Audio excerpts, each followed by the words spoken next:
কার মতো?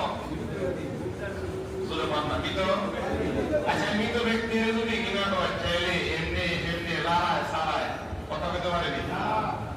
যারা গোসল দেয় তারা তো সব জায়গার মধ্যে স্পর্শ করতে পারে, কথা বলো, বলার সুযোগ আছে?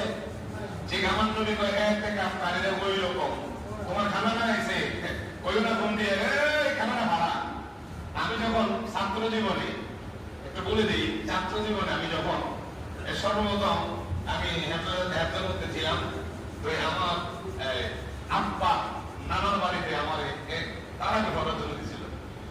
তো ঘটনাক্রমে আব্বার মামা দাদা আমার দাদা হয়, তিনার বাড়ির পাশে মসজিদ, তো তিনি মসজিদটা পরিচালনা করেন, আমাদের সভাপতির মতো আর কি। যাই হোক, সভাপতি তার এক জায়গায় বসে না, তো এখন ওনাকে বলছি যে দাদা এক জায়গায় বসে না। ওই হ্যাঁ, আমি তো সবসময় এক জায়গায় করি। তো ফাঁসে আবার কি জমি খেত, এখন কি স্ক্রিন চলতেছে না? কথা হয় না, স্ক্রিন নাই।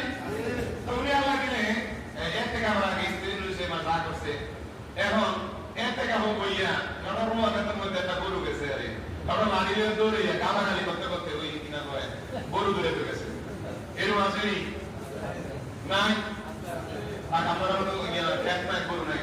তবে হ্যাঁ, বুঝাইতে চাইলাম এটা যে আপনি যদি ইতিকাফ করেন, ইতিকাফ করবেন আল্লাহর জন্য। আপনি ইতিকাফ করলে দুইটা কবুল হজের সওয়াব, বড় এবং ছোট, মোট 4টা হজের সওয়াব আপনি পাবেন। এমনি এমনি না।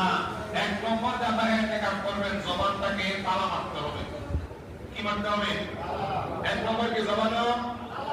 আমার আইসানা গাইসানা ওদের তারা বইয়া শুরু করছে, ওরা বিয়ার কথা, পুতের কথা, নাতির কথা সব আমার এলাকা এনে বরাবর গল্প বলতে আছে। আসেনি?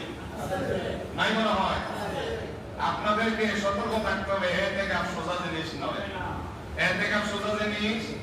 আপনি করছেন সওয়াবের নিয়তে, যদি ইতিকাফ বন্ধ করেন এটা আপনার জন্য ওয়াজিব হয়ে যাবে, কাফারা করবে। কাফারা কি ওয়াজিব?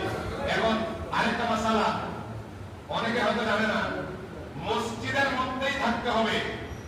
কেমন? ওনার গরম লাগতেছে, হাইরে ভাতা খাই, বারান্দাতে বইতে হবে না। বিনা ওজরে যদি আপনি ঘরের বাইরে, বারান্দার বাইরেও থাকেন, আপনার ইতিকাফ নষ্ট হয়ে যাবে। বলবেন হুজুর কেমনে? আমার তো গরম লাগে, গরম লাগলেও ভিতরে থাকতে হবে। আর দুইজন কোন অবস্থায় কথা বলতে পারবেন না, মুখে কথা না বলে ইশারা করবেন, বুঝেননি? ইশারা ইশারা। এই যে হুজুর গরম লাগে হাত কাঁধে বই দিই না, আমার বলাইছে আসেনি বাবা, সালাম দিছেন, এটাও নিষেধ। কথা বোঝেন না মনে হয়? এই যে অনেকে আইনা আমরা বেরো ধরে হুজুর আমি এর থেকে বলছি, হুজুর আমাকে দোয়া করবেন, এটা আমরা মসজিদে না, অনেক মসজিদে এরকম হয়। হ্যাঁ, সময় এলে কয় আরে তুই